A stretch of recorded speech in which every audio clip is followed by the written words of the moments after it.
Hello, Internet, and welcome to episode 141 of Verbal Graffiti with your host, Brian Glass, aka the B-Man, the People's Degenerate. Did the AIDS epidemic of the 1980s and 1990s kill off all of the fun gays among us, leaving no fun gays behind, or not nearly as many as there used to be? Let's delve into this one. I was listening to a segment of the Red Scare podcast. Now, I don't know who these two cheese doodles are. I've heard the podcast. I've heard of the podcast before, but I've never heard the podcast. I don't even know what these babes, these cheese doodles look like, but I was listening to it. They keep popping up on my feed. So a segment came up, like, let me check it out. And this might have been from a while ago, like months, maybe even years ago. But these two ladies, I think they're, I don't know, Bulgarian or Russian or Eastern European. They have accents. And they talked about smoking cigarettes a lot, and I think they live in New York. I'm not really sure how I would describe the podcast, like what category. It's they live in New York City, so it's maybe they arts and culture and lifestyle type content. And anyway, they had a gay guy on, and they were talking about like in the 1980s in San Francisco, and how the AIDS epidemic, it just killed a lot of gay people. Like, that's what AIDS does. It kills the gays. If you have homosexual sex, that is a consequence of homosexual sex. If you don't use protection or whatever, like, you could possibly get HIV, and that, and the injections. And heroin was very prevalent too in the scene in the 1980s, 1990s, from what I've heard. I was not there. I was still in my crib in the late 80s. But his theory, and these two bitches' theories on Red Scare, this podcast, and I'm not sure if they were serious or not. They might have been joking. This might have been hyperbolic, because I don't really know. Again, this is my first time listening to Red Scare, so I don't know if they were being hyperbolic or if they were being very dry. Again, I just moved on right after I heard this. I kind of chuckled, so I'm going to go with it, and I'm going to run with it. But the whole theory these three were talking about was that, dude, so many gay guys died because of AIDS. And when you think about it, like, all the fun guys, right? Or sorry, all the guys who died because of AIDS in the 1980s and 1990s, they were fun gays. They were out there just slinging dick, giving it to any asshole who wants it. They'd suck off whoever. They were like, I saw a study once.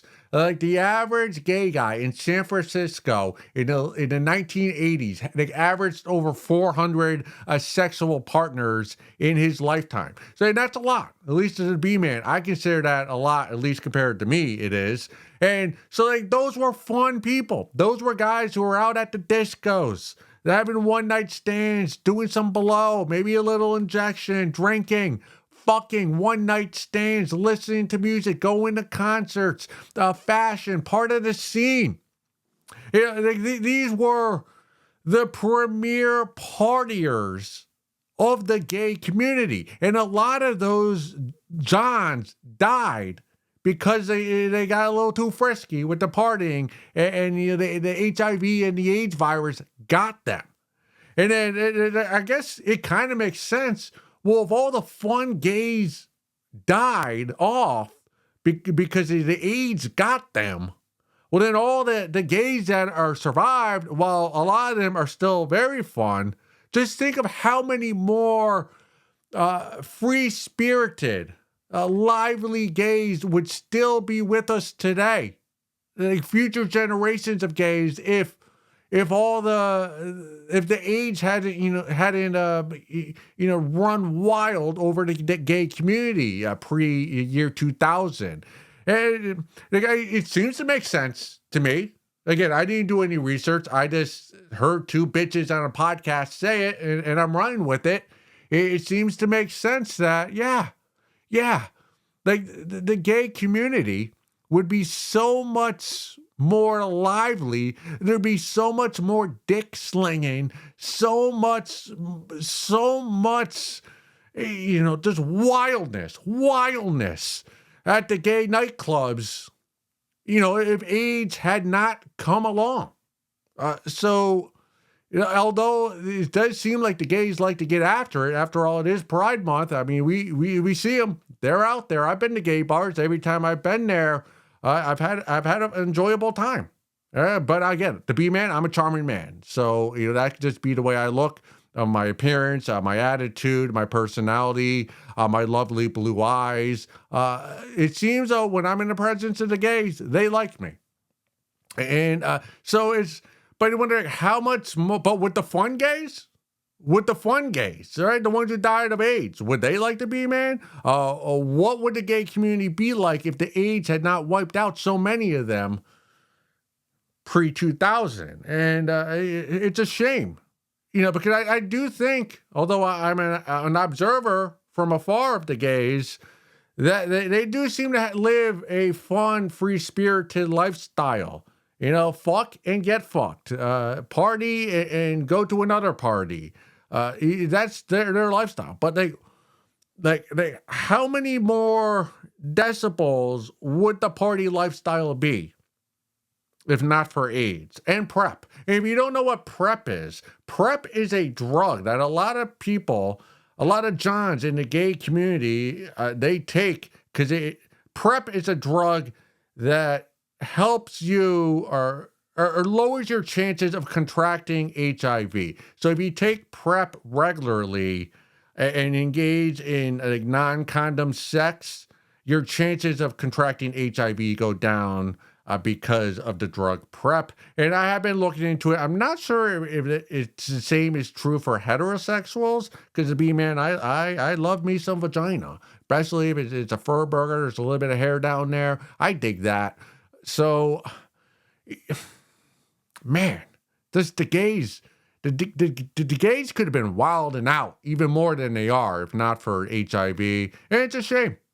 Hey, man, HIV got them, and it's who knows. But, and they were talking on the podcast Red Scare about how so many gays today are involved in politics and real estate and how just bland that is. Like if you're going to be a gay guy and you're flamboyant, and you're wasting your time on politics.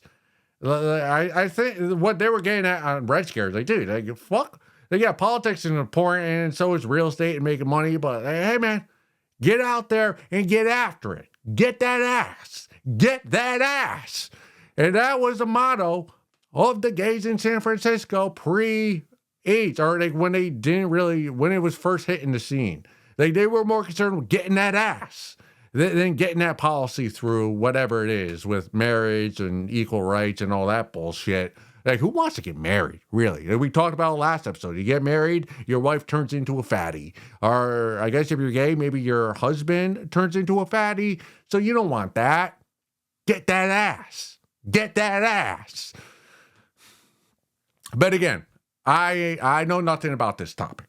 I've been to a few gay bars, but again, it's like once in, once out. Couple drinks, and again, I don't have many gay friends, so I'm just kind of popping off the top of my head and listening to what these two cheese doodles on Red Scare. It seems like they're well versed in that community, the LGBT plus community. So it's an interesting theory.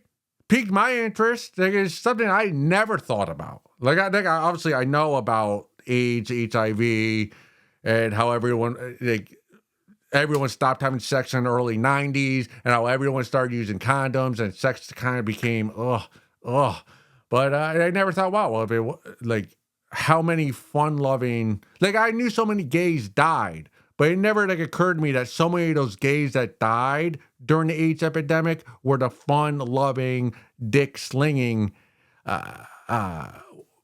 gays that died. So that makes it even worse, even more somber, that the gays that died were the fun, to get after that ass. type of gay. So, R.I.P. to everybody who's fallen because of that nasty HIV/AIDS virus. Hopefully, we find a cure for it. Do we? I think we do. Let's get a cure for herpes and gonorrhea. Let's get a cure for those infections or whatever they are. Are they infections or a disease? Whatever they are, let's get rid of herpes. Let's find a cure for that. All right, moving along. This comes from the subreddit Boomers Being Fools. Boomer goes from infuriated to terrified in 0.05 seconds. Just got home from Target. While I was there, a boomer man was having a loud phone conversation, not on speakerphone, just a loud voice I could hear from 3 aisles away. He was talking about QAnon nonsense, the deep state gonna murder people. He has it on good authority. High profile people are in crosshairs. Just a conspiracy greatest hit ramble. He kept this up from the back of the store to the front. I walked past him to the checkout and said, "You might want to lower your voice talking in public." Boomer instantly engaged. "How dare you? You can't tell me what to do." I cut off his tirade with, "Dude, your OPSEC sucks." His mouth snapped shut and he turned white as a sheet, and I continued to buy my candy and go about my day. Seriously though, if this is something he truly believes in, why the fuck is he having this loud conversation in the middle of a damn Target? Well, to be man, I am a conspiracy theorist. Self-proclaimed. We do know it was not a plane that hit the Pentagon. Was it a missile? It was something. It certainly was not a plane. So, I'm conflicted with this one because I understand your frustration. I'm a bit taken aback that you were so fearless going at a conspiracy theorist talking loudly inside a store like Target. Like, you were able to hear him from 3 aisles away. He wasn't on speaker, but it was a very loud conversation. My instinct, if I was you in that Target, is that that guy's a little mentally unstable. Usually, and I do stereotype people. Right, I do stereotype people, especially strangers in public. When I hear somebody talking about conspiracy theories loudly, and that person happens to be a stranger in public, I usually think there's something a little bit off about that guy mentally, a little mentally unstable. So that's somebody I try to avoid eye contact with. I put my head down, walk past him if need be, and try to keep it moving as fast as I can without him yelling at me. So the fact that you were willing to be abrasive and go at him, you got quite the labia on you to do that. So a tip of my penis for doing that. I do not have that type of bravery. That courage I do not possess. Personally, just for future possible altercations, I would suggest before going at him, just ask him if he has a pocket knife or any weapon on him. Because guys who talk about conspiracy theory in public, they're liable to punch a lady. Like me, I will not punch a lady. Most Johns will not. But again, we're mentally stable, kind of. That guy was probably a little mentally unstable and is very capable of slapping, backhanding a bitch like yourself. So consider yourself lucky. Now, I have no I'm okay with you going after him and talking to him and telling him, pipe the fuck down. I'm okay with that. That was within your right. I know. I don't think it was within your right to write a Reddit post about it. So, because Target is a moving location. Now, what I mean by it is like you go in, you go out. You're usually not in a Target for longer than 20 minutes. The only people in there longer than that are the people who work there. Now, I do believe that if you are in a confined space or a place that you're in a long time, let's say you're in the Metro North, you're a train, you're going from Connecticut to New York City, Grand Central, and there's somebody, right? Let's be honest. It's usually a teenager, or usually a black guy, or usually a foreigner who he doesn't have the headphones on. Right? He's blasting music. He's blasting a TV show. You're within your right to go up to him and say, hey, buddy, put on the headphones. You're annoying us all in this subway car, this train car. And if he doesn't acquiesce to your demand, anything's on the table. Anything. You could hawk a loogie on him. You could put your knee on his neck for 8 minutes. You could do anything. Right? You could shove him up. You get in a fist fight. You could get the conductor. You do whatever. Like you are within your right. Or like a baseball game. Anywhere, but a Target, like, that's not a quiet zone. This isn't a library. This isn't the silent car in the Metro North. This is a public space. And that guy probably wasn't the most annoying person in that Target at the time you were at Target. There's probably toddlers running around who have terrible parents. There was probably, I don't know, there's probably single moms partaking in petty theft. And God knows, like the self-checkout at Target is louder than everybody in the store. So there were probably noises and nuisances louder and more annoying than this conspiracy theorist that you engaged with. So I can't fault him for talking loudly about his conspiracies, and I can't fault you for being aggravated at him for being loud.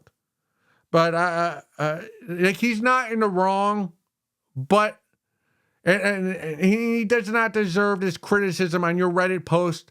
But if the elites, the lizard people, if they do decide to go forward with their depopulation plan, I sincerely hope that this loudspeaker conspiracy theorist is one of the first ones that gets offed due to a energy bomb that the lizard people drop on all of us. Like I do wish bad karma among this conspiracy theorist. With all that out of the way, like I love talking to conspiracy theorists, not adversarial like you did, but I do like engaging with a conspiracy theorist or anybody who's just a little off mentally. Their chromosome is just a little bit crooked. Like I like to use them as my muse. If I were you, I'd go, hey, you know of a high profile celebrity that's going to get offed? Who is it?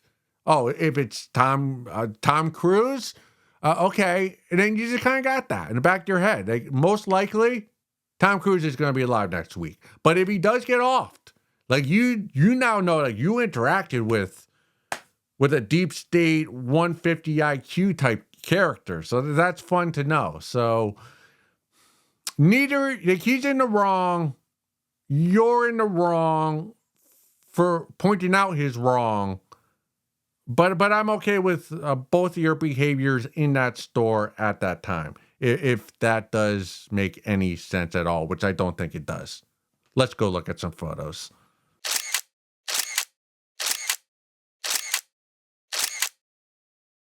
Episode 141, segment 2. If you're watching this on YouTube, this is a Samsung T7 portable SSD card. Filled it up.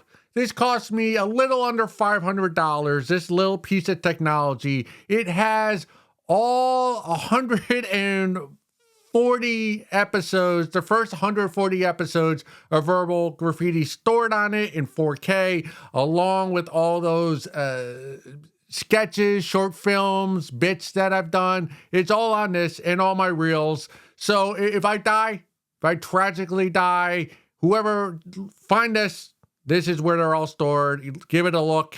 Oh, I hate having to pay for technology, this little square thing. I like buying clothes. I like buying baseball clothes. I like buying alcohol. Everything else, it pains me to have to pay for. But again, I don't have children, so what the fuck am I complaining about? Anyways, thankfully, I have another one of those cards, so I've spent nearly $1,000 on storage space for this project that is Verbal Graffiti, and I am yet to recoup any of that money with monetization, making money through Verbal Graffiti. I have yet to make any. I am almost down $1,000 just with storage space. So with all that whining and Brian, you're making no money. You out of storage space. You got to buy some more. Enough with that. Back to the chuckles. Back to the real business. Last Monday night, I was at a music open mic or an Anything Goes open mic in Middletown, Connecticut, and there was an opera singer there, a skinny lad, a lady, babe. She was doing Italian. I say skinny because when I think opera singers, I usually think of like fatties, like men, right, in the suit with just a fatty on stage alone. But this lady was very slender. And she got up and she was doing the opera singing, and she had a loud voice. She didn't use a microphone, and she was powerful. Fantastic voice. Now, I'm not an opera guy, but I can appreciate a good voice when I hear it. And you could tell, or at least I could tell that she's done this a lot. She's probably professionally trained. But as she was singing, or I'm not even sure if you call that singing, whatever, like the opera projecting voice. I'm not even sure the proper terminology to describe it, but I assume you've heard opera voice before. My first thought as she's singing is I hope she has a standalone single family house, because if she lives in an apartment building, her neighbors must despise her. Because if she's practicing in her apartment, like everybody on her floor, everyone above, below her can hear her sing, because she was very loud and it vibrated the entire room. So that was my first thought. My second thought, I was singing, being an opera singer like this babe, does that bode well for giving head? Or does it bode negatively for giving head? Because she had a huge mouth, was projecting her voice. So on one hand, the perverted hand of me, or shall I say the perverted Mr. Perfect of me, I was thinking, well, she's got to give bomb head, right? She's got to, that's got to be a pussy throat. She can open up her throat. She probably doesn't have a gag reflex. She could probably deep throat you and it just gets sloppy. And she gives a professional porn star blowjob.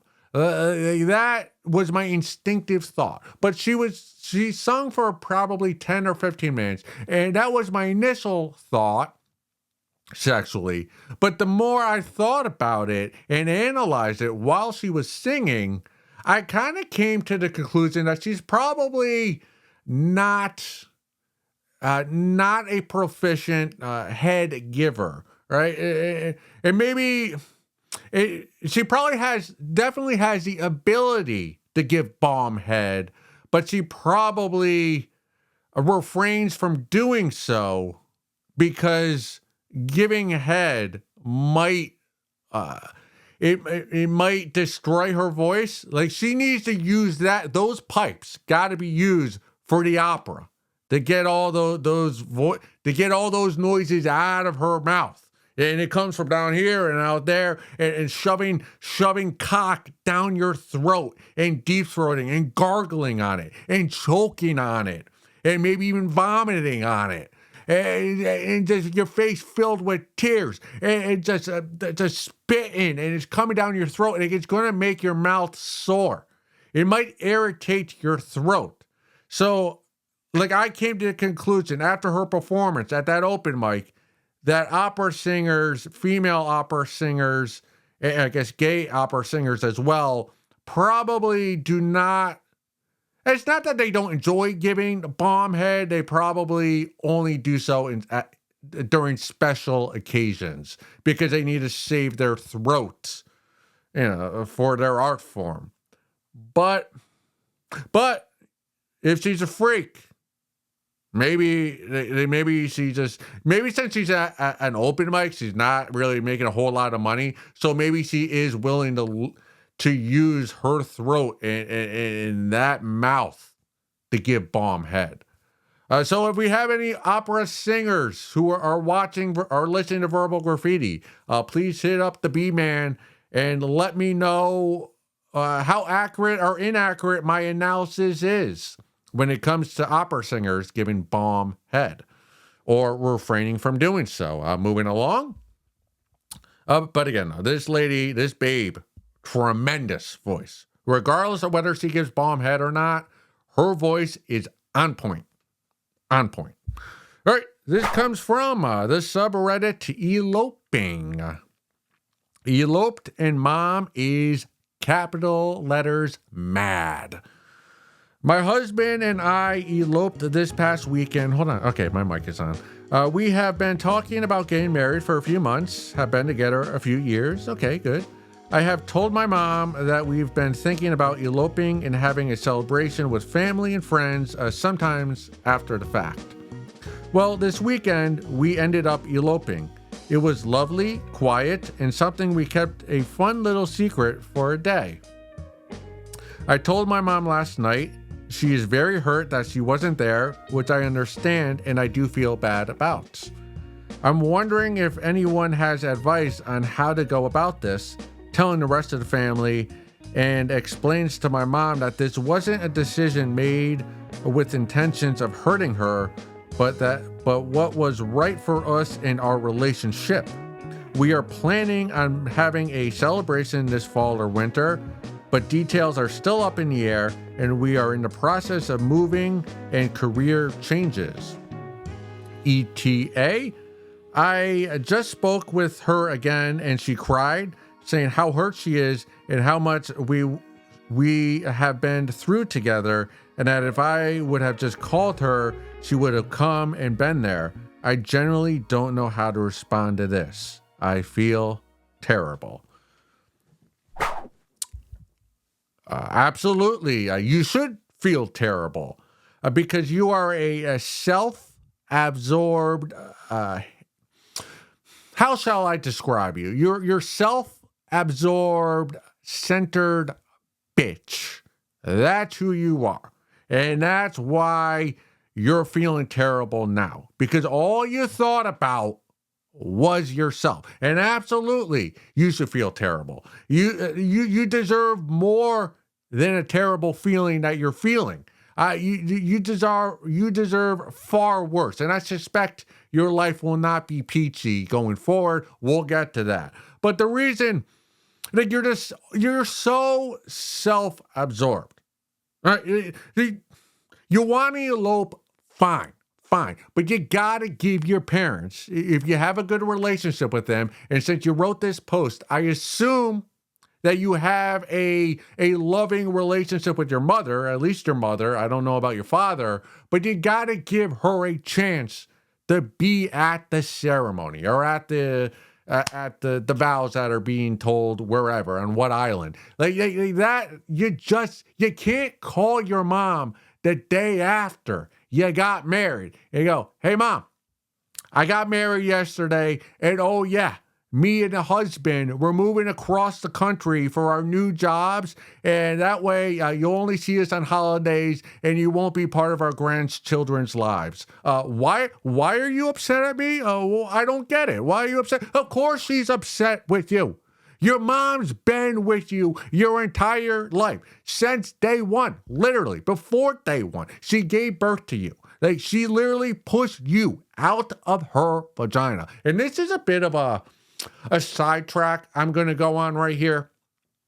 I hear so many moms bitching about having to be pregnant and push the baby out and how it ruins their body. And how they just complain and complain and complain about this. But it's funny though, because you'll never hear a mom tell you the other side. So never tell you about how some John was filling her with his goo-goo and making her feel ecstasy. Yeah, they never tell you that part of the equation. Only the painful, the pregnancy, the birth. But they never talk about getting the money shot inside the V. They never talk about that. Funny how that's the case. I digress. All right, but back to your mom. Like your mom's been in your life.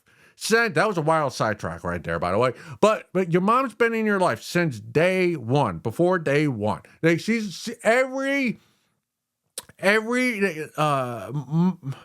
every monumental moment that you've had in your life up to your marriage, your mom has probably been there by your side. Like your mom walked you hand in hand to your first day of kindergarten. Right? Your mom brought you to get your first abortion, and she paid for it. All right, she set up the appointment. Your mom taught you how to disguise a black eye with mascara. Your mom let you drink wine for the first time with you and your girlfriends, with your mom when you were 13. Before any of the other girls, she let you drink wine and get drunk. Right? Your mom told you. She instructed you. She go, hey, daughter, right? If you want to find a man, you better shave that pubic hair of yours and learn how to give bomb head. And because you listened to your mom, you were able to elope without your mom. And that's why your mom is furious. Your mom's been doing all these things for you. And how do you repay her? A phone call the next day to let her know that you got married. Like honestly, with the decay of current culture, like maybe we should be happy or applaud you or give you a tip of my penis for calling your mom instead of texting her the news. But I think what hurts your mom and what hurts me, the B-man, not because I'm on your mom's side here. I'm a mama's boy. I'm not afraid to admit it, is that it's not that she wasn't there or that you let her in on the news before it went down. It's that what's so hurtful to your mom is that she wasn't even on your mind. That's unforgivable. That is unforgivable. Like that day when you were eloping, when you were putting on your slutty wedding dress with too much cleavage showing, where everyone at the resort could have motorboated you if they wanted to. You were putting that on. You were walking down to beach, the sunset with some random priest or whatever, the guy to get married. The thought of your mom being there did not even cross your mind. And that hurts your mom more so than her not being there. It's that you didn't even have there was no seed thoughtful of how can your mom raised you, and the day you get married, you don't even think about your mom. You don't even think about letting her know. To you, it's just some fun little secret for a day, for 24 hours. Like this is a secret Santa gift? Motherfucker, this is marriage. That's why you're a self-absorbed bitch. I sincerely hope that your new husband made you sign a prenup, because if this is the way you act, his life is going to be miserable. There is no, I can see, I know how this is going to turn out. If you're keeping secrets like this, what's going to happen? Your husband, he's going to come home one day, and you're going to be, as his wife, is going to be like, oh, I forgot to tell you that I stopped taking birth control on my SSRIs, and now I'm pregnant. And he's going to be, what? I thought, what? And then he's going to come home another day, and he's going to see like a couch there, and then you're going to be like, oh, I didn't even think about telling you that I used our joint bank account to buy this $8,000 sofa. There are going to be so many incidents like that actually to your mother, I want to say, like, don't worry too much, because there's probably going to be another wedding you get to attend, because your first marriage, you self-absorbed bitch, is probably going to end in divorce, and it's going to be your fault. So yeah, you're a terrible daughter. You're probably going to be a terrible wife. You probably won't. I'm not going to talk about you becoming a mother, but yeah, you're the worst. You are the worst, and your mother deserved better. She did. All right, let's continue reading A Salesman's Wife by John Lawrence. We are starting chapter 8 now. Then this is page 157. We will read 2 pages together aloud. Chapter 8. In a room on the floor below, Alan was growing restless, waiting for Mavis to return. His mind was still blind and foggy from the drugs and the spectacular screwing, but he was growing impatient. He prowled about the room, still naked like a jungle beast, still sexually aroused and wanting further release. He had all but forgotten his wife and his original intentions. Finally, he stumbled across the room and went out into the hall. "Mavis! Mavis!" he called in a thick, slurred voice. "Where are you?" He lurched toward the stairs and began to climb them slowly, calling for the doctor's wife, completely unaware he was drugged, irrational state.